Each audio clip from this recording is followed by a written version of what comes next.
Pinangunahan ni University President Dr. Emmanuel de Guzman ang ribbon-cutting ceremonies ng newly renovated PUP Lagoon dito sa main campus.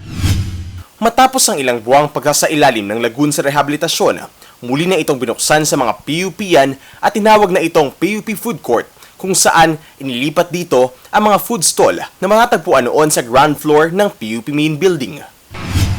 Kinunsib namin ang project na ito upang muling mabuhay ang lagoon at muling maging bahagi ng komunidad ng PUP, maging functional.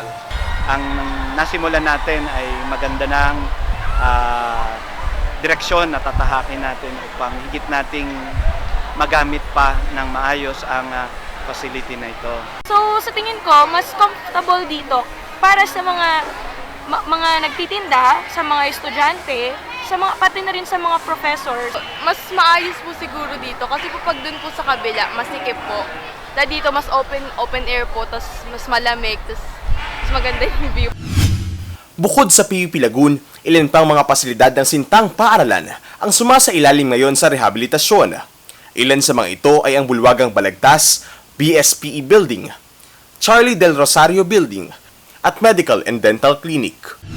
Ang mga nasabing pasilidad ay bahagi ng mga priority project ni President Guzman kung kaya't inaasahan ang partisipasyon ng buong komunidad ng PUP sa pangangalaga ng mga pasilidad na ito.